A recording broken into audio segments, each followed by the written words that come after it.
Philippines, over 660,000 have fled Ukraine so far. 63 million Pinoys fully vaccinated against COVID-19.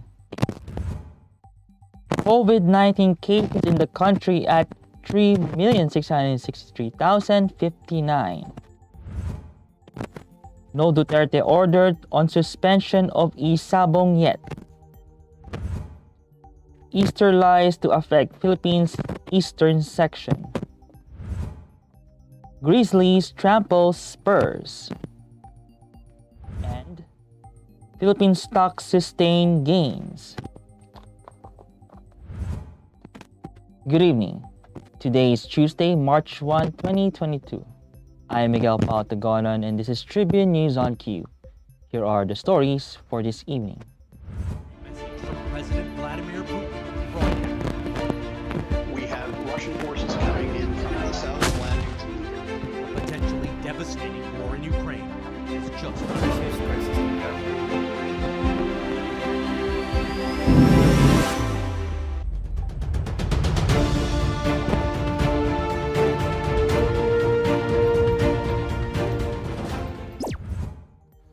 More than 660,000 people, mostly women and children, have fled Ukraine to neighboring countries in the last 6 days since Russia invaded, the United Nations Refugee Agency said on Tuesday. Shabia Manto, spokesperson of the UN High Commissioner for Refugees, told a briefing in Geneva there were reports of people waiting for up to 60 hours to enter Poland, while queues at the Romanian border are up to 20 kilometers long. Meantime, Russian President Vladimir Putin has been stripped of his honorary Taekwondo black belt over his country's invasion of Ukraine, a personnel rebuke heaped on top of the international economic and sporting sanctions. World Taekwondo, citing its motto of peace is more precious than triumph, condemned the Russian military action in Ukraine, saying the brutal attacks on innocent lives violated the sport's value of respect and tolerance. Malacanang said Tuesday that over 63 million Filipinos are now fully vaccinated against COVID-19, exactly a year since the Philippine government started its vaccine rollout. Acting presidential spokesperson Carl Nograles said a total of 63,219,221 people have completed their primary vaccine series as of Monday, February 28. Of the total of 135,747,294 vaccine doses administered nationwide, 68,808,944 individuals have received their first dose, while 10,214,164 have received their booster shots after reaching the 3 to 6 month requirement.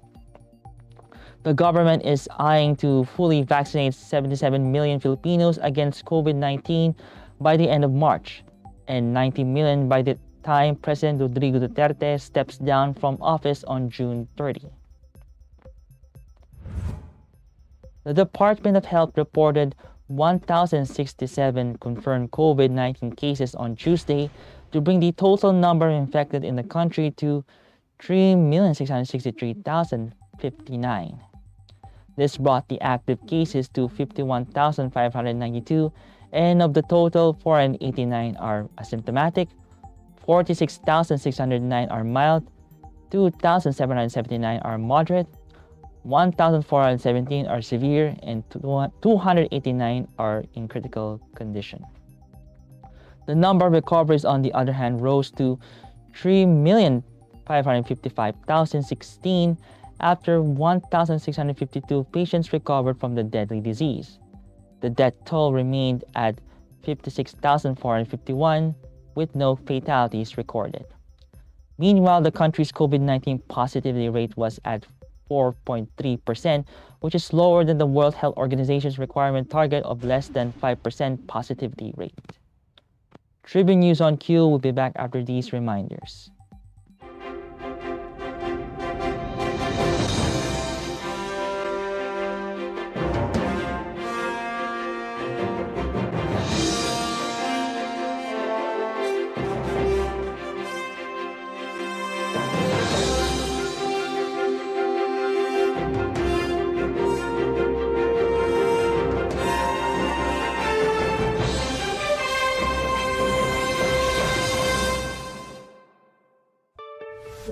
katribu! Tara na't makiisa at matuto sa mga public service programs hatid ng Kalingang Katribu. Tuwing Lunes, nandyan ang usapang business na magbibigay tips at inspirasyon sa mga aspiring entrepreneurs kasama si Vernon Velasco. Tuwing Miyerkules, usapang pangkalusugan naman ang tatalakayin ni Miss Cory Quirino sa Health and Wellness. At tuwing Biyernes naman, kung legal advice ang kailangan mo, sagot ka na ng Legal Diaries kasama si Elmer Navarro Manuel at mga guest lawyers. Lahat ng yan mapapanood tuwing alas 3:30 ng hapon sa Daily Tribune Facebook page at Tribune Now on YouTube.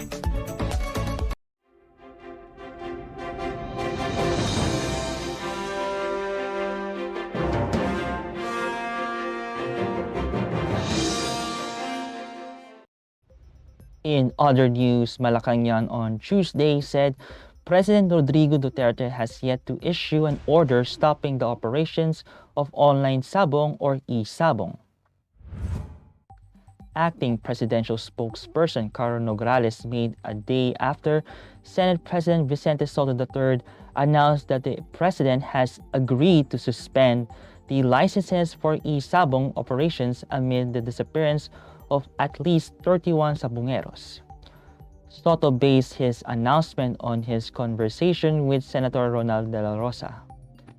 The Senate Public Order and Dangerous Drugs Committee headed by De La Rosa already approved a resolution urging PAGCOR to suspend issuance of licenses to online sabong operations. State Weather Bureau Pag-asa announced that the Easterlies will affect the eastern section of the country. Metro Manila and the rest of the country will experience partly cloudy to cloudy skies with isolated rain showers or thunderstorms, mostly over the eastern sections due to the Easterlies or localized thunderstorms. Meanwhile, the wind speed forecast for the eastern section of central and southern Luzon, Visayas, and Mindanao will be moderate to strong, while coastal waters will be moderate to rough. The Weather Bureau said moderate wind speed and coastal waters will prevail in northern Luzon. The rest of the country will experience light to moderate wind speed, while coastal waters will be slight to moderate. In sports, Ja Morant produced a virtuoso 52-point performance as the Memphis Grizzlies defeated the San Antonio Spurs 118-105 in the NBA's Western Conference clash. Morant made 22 of 30 shots from the field in a magical display for Memphis 2 days after scoring 46 points in a win over Chicago. Morant's career-high masterpiece included 2 dazzling season highlights, starting with an astonishing dunk over the Spurs' Austrian player Jakob Poeltl. He then topped that on the stroke of a halftime with a gravity-defying fadeaway jump shot after plucking a length of the court pass from Steven Adams out of the air. The win leaves Memphis in third in the Western Conference with 43 wins and 20 defeats, trailing the Golden State Warriors with a 43-18 win-loss slate and the leading Phoenix Suns with a 49-12 card.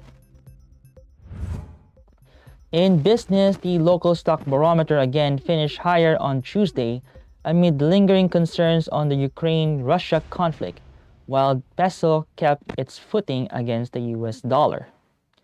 The Philippine Stock Exchange Index gained 1.28% or 93.60 points to 7,404.61 at the closing bell. The broader all shares rose by 0.82% or 31.96 points to 3,921.05. Regina Capital Development Corporation head of sales Luis Limlingan said that Philippine shares made another comeback as investors digested the new batch of sanctions from the West to Russia. Volume reached 1.005 billion shares, amounting to 7.84 billion pesos. Advancers led decliners at 135 to 60, while 49 shares were unchanged. Meantime, the local currency continues to keep its footing against the greenback and finished the day at 51.23, little change against its 51.27 close a day ago. That wraps up the stories tonight. Before we go, I would like to thank the SM Store, Araneta City, the Department of Tourism, MG Motors, Hina Motors, Security Bank, Empire Eastlands Holding Incorporated, and Overseas Community Affairs Council member Alan Lin of the Republic of China for their continued support. Again, this is Miguel Pautagona, and you're watching Tribune News on Cue. Stay safe, stay healthy, and stay at home. Good night, and God bless us all.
Iba ng panahon, ang dami ng bago ngayon.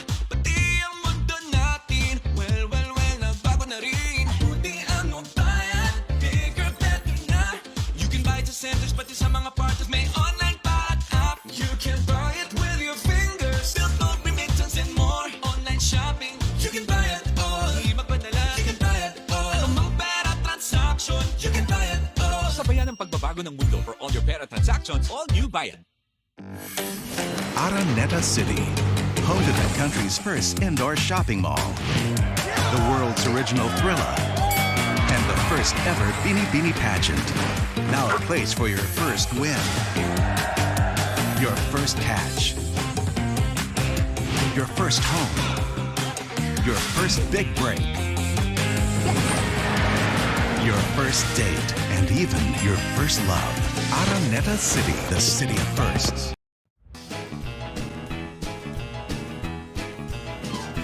Oh, vaccination, isolation. Gotta keep up with my nutrition. Gotta maintain my body condition. Then I can take my vaccination. What do I choose? What do I take? As long as it is not a fake. AstraZeneca, Moderna, BioNTech, even Sinovac, okay na.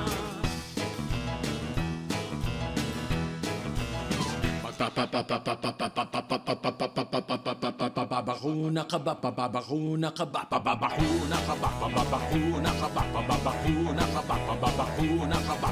Vaccination for the nation, no more isolation.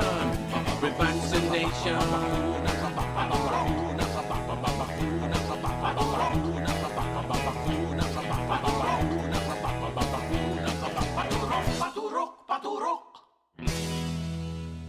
This public service advisory is brought to you by Daily Tribune and 100.3 RJFM.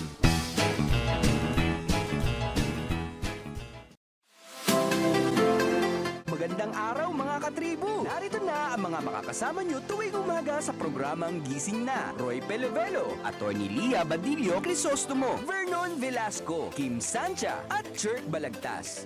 Abangan ang programang Gising Na mula alas 8 hanggang alas 9 ng umaga sa Facebook page ng Daily Tribune. Ilabas na ang mainit na kape at samahan kami sa inyong pag-almusal, mga katribo. Simulan natin ang bawat umaga with good vibes sa mga informative and recreational segments ng aming programa. Maaari niyo rin ibahagi sa amin ang inyong opinion via Daily Tribune Facebook page at Tribune Now sa YouTube.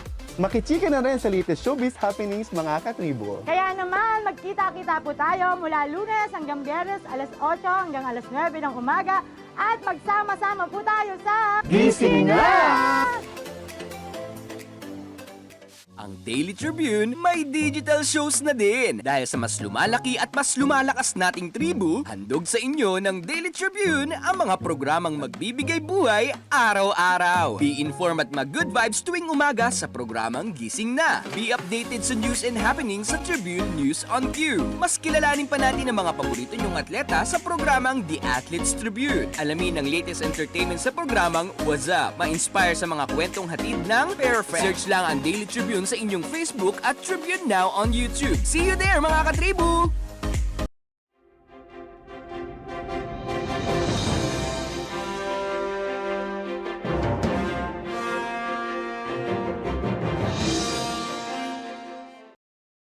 Catch the latest news on our website, tribune.net.ph. Follow us on Facebook, Twitter, and Instagram. Subscribe to our YouTube channel, Tribune Now. Download the Daily Tribune app on Apple Store for iOS and Google Play for Android to get the latest and most comprehensive news online. Daily Tribune invites you to join its vibrant community, Katribu, to get updates on the hottest news on politics, business, sports, lifestyle, and entertainment. Emoticons of the Tribune mascot Tarsito are available on our community Viber.